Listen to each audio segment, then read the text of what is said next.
So continuing with kind of a more comprehensive breakdown of kind of things that are, I think, not quite right in the game of World of Warcraft, and things that actually heavily impact the player experience that, honestly, I think may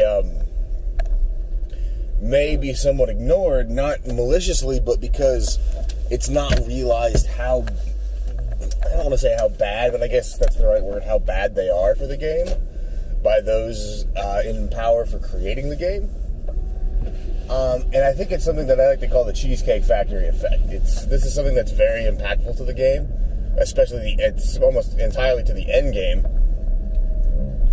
And I think it's one of those things that as a developer, not only would you not see it kind of inherently,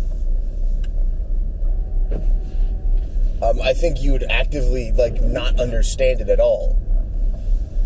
Because from your point of view, it's going to look like it's just going to look like baseless complaining.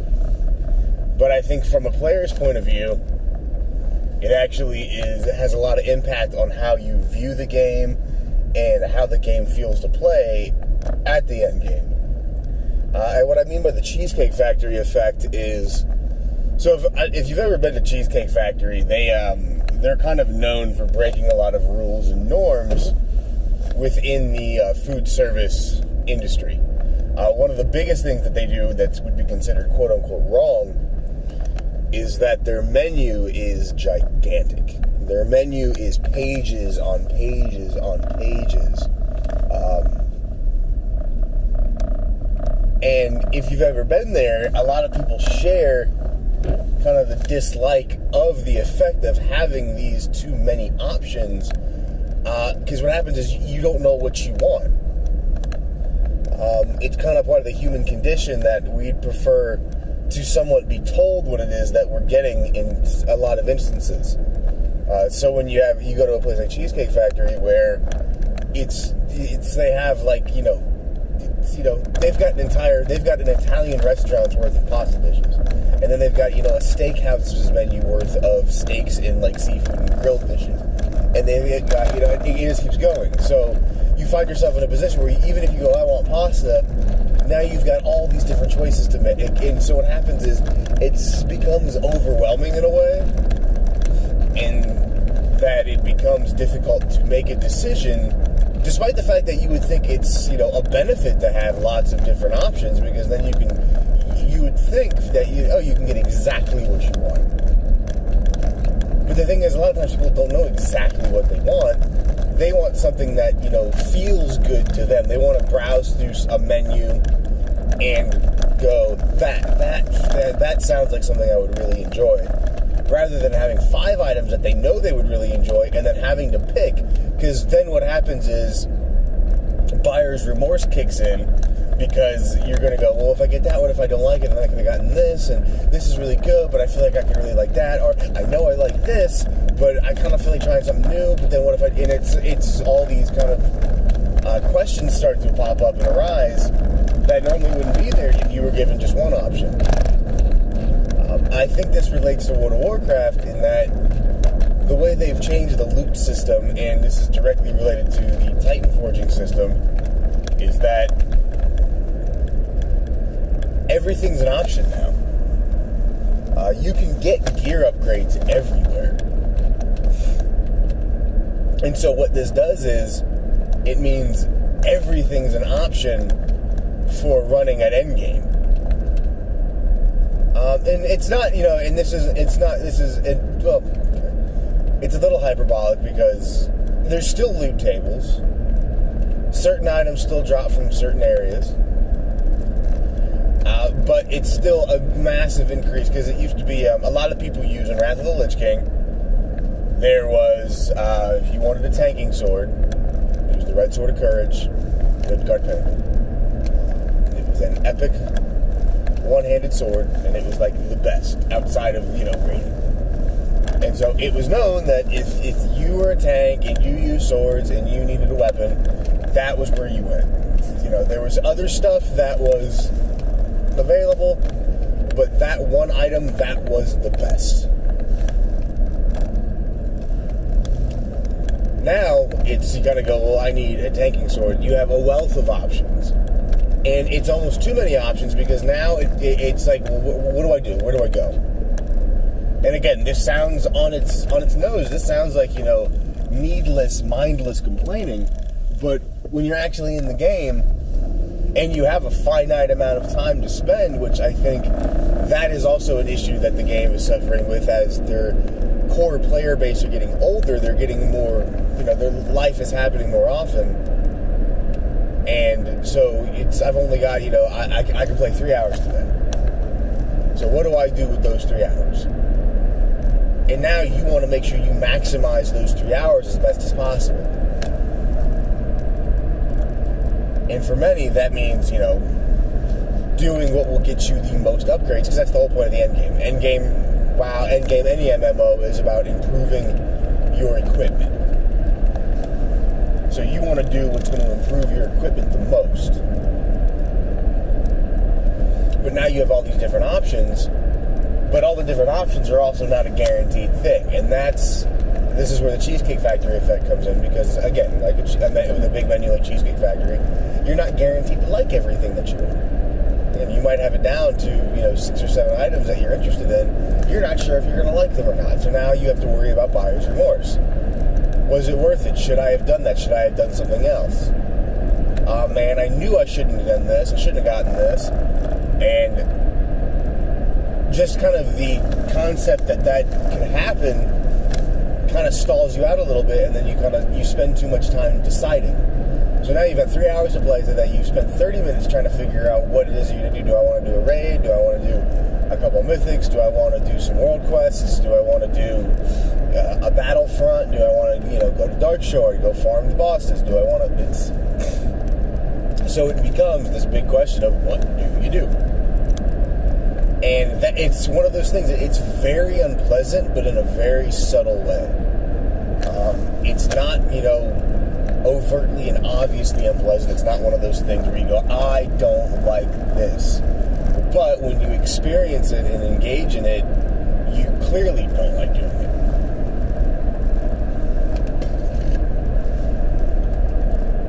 And I think this goes back to the idea of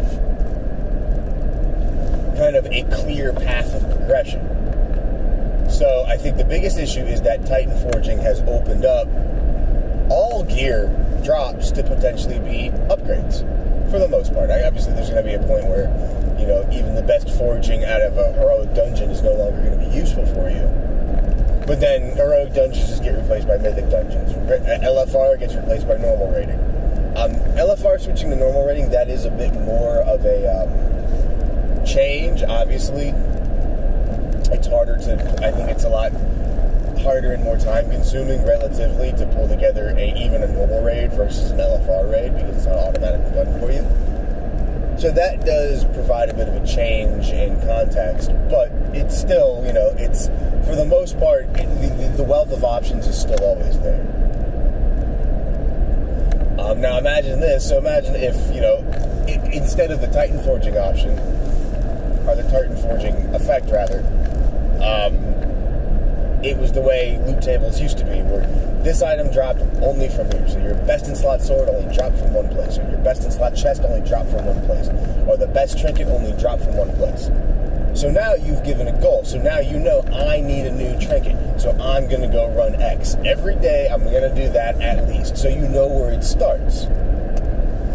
So now you have at least one anchor point to go. I know when I log in, what am I going to do? I'm going to run, mythic blah, because I need that upgrade, and it only drops from there. Versus now, where, and I forget, this kind of ties into, again, the Titanforging system, where somebody pointed out that if you're chasing your best in slot item, that's what, that's the whole point of endgame, getting the best items that you possibly can, so you can do ever more content, to get ever better items, ever more content. That's the Skinner box of MMOs. It's very effective, and everybody loves it if you play an MMO. But the problem with Titanforging is that the random nature of it means that, so the chest has a 5% chance to drop from, this dungeon, that chest that you need. So there is still that kind of targeting. But then there's only a 10% chance once it drops that it will Titanforge, and then another 10% chance that it'll Titanforge with the appropriate tertiary stat. So for it to Titanforge with a socket, or with leech, or whatever stat it is that you want tertiarily, it goes from 5% to like less than 1%. And now, obviously, you can go, well, this is clear. It's meant to keep you. It's meant to keep you grinding. It's meant for you to want to, to keep doing that dungeon over and over again, because it makes it harder to obtain the gear. I think that's true. I don't think it's as malicious as people would think, because I think from the devs' point of view, and this is always kind of what they've held, the belief they've always held, and I think I think the majority of it's true. I think there's definitely is an aspect of extending playtime by increasing the difficulty for obtaining best in slot, because they know people will keep chasing it. But I think the way it's supposed to be looked at is that the base item is the upgrade, the Titanforging, the Warforging are that's just, that's the cherry on top. Again, the problem is players don't look at it as a cherry on top, they look at it as a necessity and a need. I need that Titanforge of this item because that is the best in slot. But then I don't need, I'm a tank. I don't need a Titanforge with speed. I need a Titanforge, with a socket or with avoidance or with leech, because that's what's best for me. So, and again, this means that not only are you spending more time trying to get the best in slot, but now there's also multiple places that you can get drops from. And some of them are a lot less targetable than others. Again, with the Dark Pinnacle example and the Red Sword of Courage, you knew it only came from there. You weren't going any other place because there was a comparable sword drop. It wasn't the best. And that was how loot tables always were, is that, there were places that dropped other stuff, but this was the best.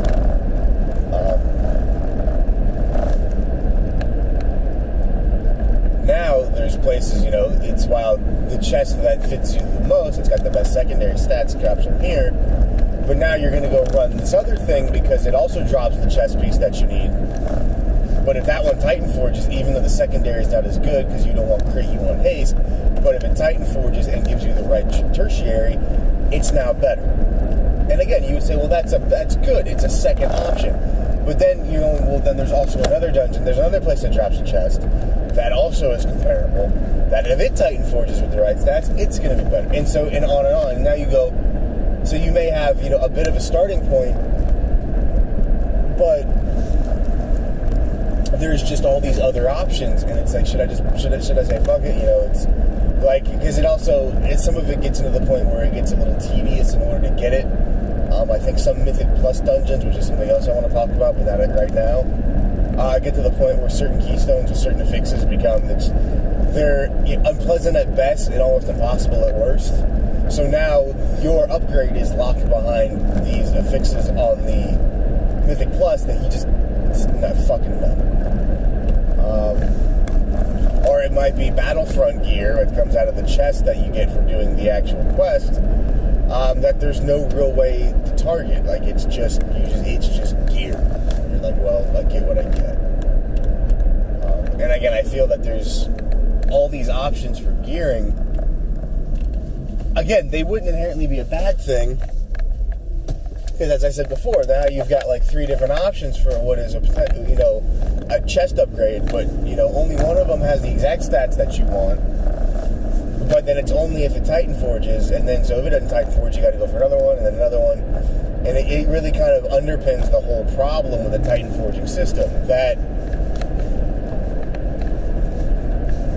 in giving you more options and more methods of giving you gear, you now have a less chance to actually get the gear that you want. And again, it's very counterintuitive, and I think from a developer standpoint, you're going to look at it and go, we've given you more options. It's easier to get higher level gear. Why are you all complaining? And because it feels a bit pointless. I think, and this is kind of the real point that I'm getting at, is that you don't have anything you're working towards. And this is a comment that a lot of people have made, especially a lot of long-time WoW players. Because in the past, what are you doing today? I'm running the Guard Pinnacle again, man. You want to come with and help me out? Yeah, sure. That was what you were doing. That was your goal for the week. And I think the other issue that I think ties into this very heavily, and again, it's not as obvious and easy to kind of pick out, is that it feels like everybody's doing the same thing. Everybody's doing nothing in the game. Because again, it used to be, what are you doing? I'm running a Guard Pinnacle. Now what are you doing? I'm running dungeons. Just dungeons? Just dungeons. Mythic, it doesn't really matter what it is, I'm just running mythics. That's just because there's just gear drops. It's not your specific gear, there's no kind of, it doesn't feel as targeted, it doesn't feel like something that you can go after and kind of focus on. You're just kind of getting gear in general and hoping something's good. Because again, there's this lack of targetability in what it is that you want. It's a much harder to set goals, specific goals. Again, you get to the goal of I want more eye level. That's, okay. And that's really, I think, the problem is that the Titanforging system and the current method of gearing is targeted much more towards increasing your eye level rather than replacing specific gear. And the problem is that at a certain point, you need to replace specific gear.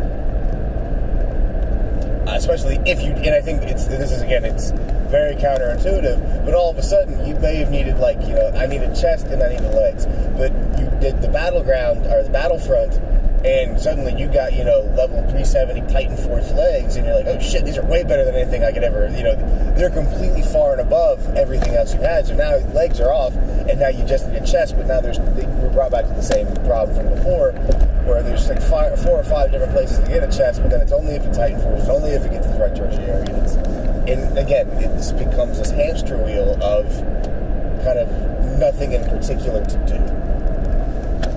And again, I think people rather would have less options, but be able to focus on what it is that they want. I think Burning Crusade was the best iteration of this because because there was a lot of stuff that was best in slot that could be crafted if you wanted it to. Now, the problem with Burning Crusade was these crafted items were bind on pickup, meaning that if you wanted the best, I think it was a chest piece for tailors. I'm almost positive. And I remember in Burning Crusade, my main was my Warlock, and I wanted that chest piece. And it was those upgradable ones where, the core craft was pretty good. It was a pretty damn good item, and then you would upgrade it using a large amount of resources gathered from group content. And I think there was 2 or 3 stages from it. I'm pretty sure anybody who plays from back then remembers this. And it was great because it was something that you could kind of do on the side in the beginning. I remember spending hours farming motes of shadow and motes of water to craft that chest piece. I'm pretty sure it's a chest piece. Maybe it's a cloak. I can't remember. I remember because I was an undead warlock, so it was perfect. I could pop unending breath on myself, and then undead inherently took you a lot longer to drown. So I would literally just there was a place in Terrakar Forest, a little lake, and it had the highest rate of the water elementals, or maybe the second highest. I think it was the second highest, but and I went there because it wasn't farmed to death. And I would spend hours doing that. I was shooting the shit with my guildmates on, Fent or Skype, and then just swimming around doing this, waiting for, someone to come up with, hey, we're going to go do this. You want to come along? Yeah, sure, I'm tired of farming this shit anyways. But it was something to do because I knew that I was, little by little collecting these motes and getting closer to my goal. It was something tangible that I could do to improve my gear. Or now I'm just kind of just running everything and hoping for the best. And again, you would say, well, they talk about the grind. Oh, the gear grind in Battle for Azeroth is terrible. I'm like, the problem is it's not a grind. That's the biggest issue. For something to be a grind it's a very clear-cut goal that you will get from point A to point B. It's just going to take you a long fucking time. I remember the worst grind in the fucking game that I can remember, at least, was getting I think it was the agility enchantment from those furbolgs and in Darkwood, I think it was. And you had to collect the beads off of them to turn them in for rep to get to Exalted in order to get the recipe. And it was mind-numbing. at level 70 with raid gear, it's still, it just the sheer volume of kills that was required to get the items, to get the rep was just ridiculous. But it was a grind because little by little, it was going to take me fucking forever, and it was one of those things, if I had nothing else to do, I didn't feel like doing anything else, I would go kill furbolgs. And eventually I got it.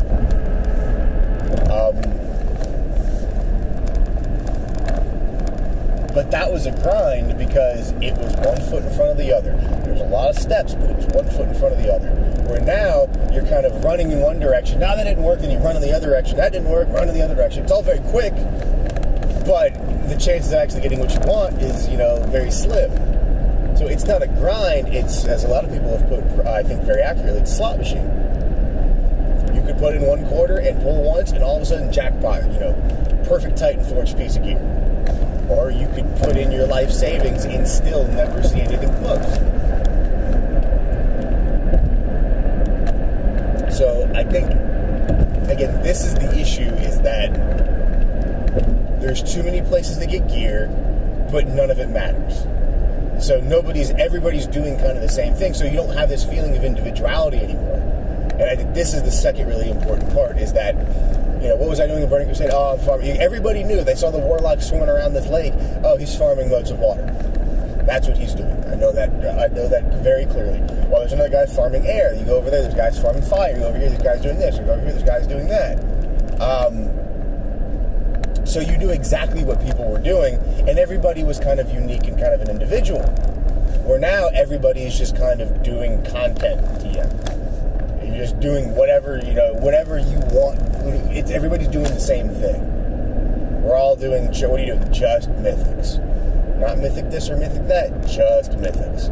Because you're doing whatever keystone is the highest, so it's just mythics. And again, this feels very,